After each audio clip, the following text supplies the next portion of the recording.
Hello, my name is Gracie O'Reilly, and this is my Module 4 video summary for SPCE 683, Section 805. I chose to focus on task list domain D, as that was my lowest score in my pre-exam, and I felt less competent in this area versus the task list B items in this week's module. So jumping right into my first article I read, entitled Component Analyses Using Single Subject Experimental Designs, a review by Ward, Horn, and Sturmey, published in 2010. This article focuses on item D8, which is identify rationales for conducting comparative, component, and parametric analyses. It does focus on component analysis the most, but still touches on comparative and parametric analyses. So component analysis focuses on looking at two or more independent variables and essentially determining which one is affecting the behavior change. So this differs from comparative analysis because that refers to comparing different treatments, where component analysis refers to picking apart significant items or components within one treatment package. I noted that parametric analysis can be said to compare a different magnitude or dosage of the independent variable. Ways you can conduct a component analysis is dropping out or adding in different components individually or in a combination.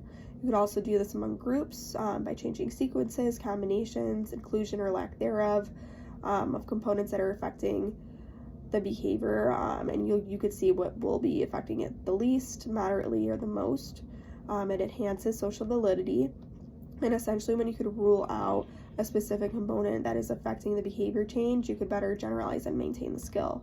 Moving on to my next article, entitled Single Subject Experimental Design for Evidence-Based Practice by Byers, Rochelle, and Simmons, published in 2012. This article focuses on D7, which is distinguished among reversal, multiple baseline, multi-element, and changing criterion designs.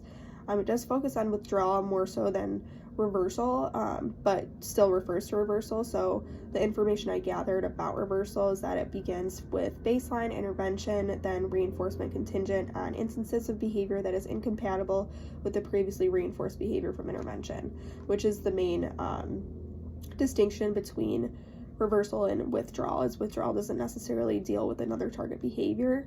But moving on to multiple baseline, information gathered was, does the behavior change from baseline levels when the independent variable or treatment is introduced across different individuals, settings, stimuli, behaviors, etc., though I typically have seen this across individuals. Experimental control can be demonstrated since the intervention is put into place at different times in a staggered fashion, and it usually isn't started until baseline shows little variability. A multi-element or alternating treatment design involves rapid alternation of two or more conditions or interventions. So it begins with baseline, then randomly applies different treatments throughout the session.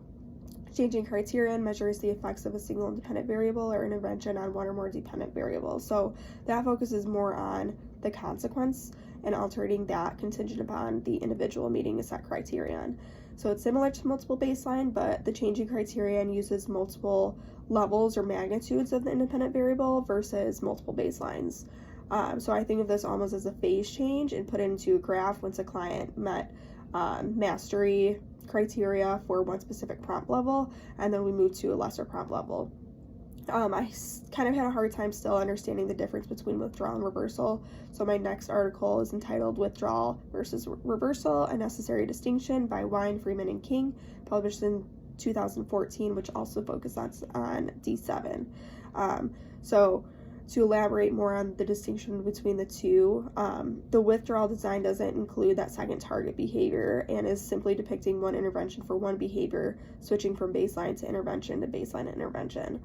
Reversal designs technically involve two target behaviors in which the intervention is applied to one target behavior first in the first phase, and then that is removed and it's applied to the second compatible behavior in the second phase. And then phase 3 would essentially be similar, identical to phase 1 and so on. So the interventions and ideally the results from it reverse among phases. So my overall conclusion and key takeaways learned from these articles are the differences between component, parametric, and comparative analysis, as well as experimental designs. Thank you.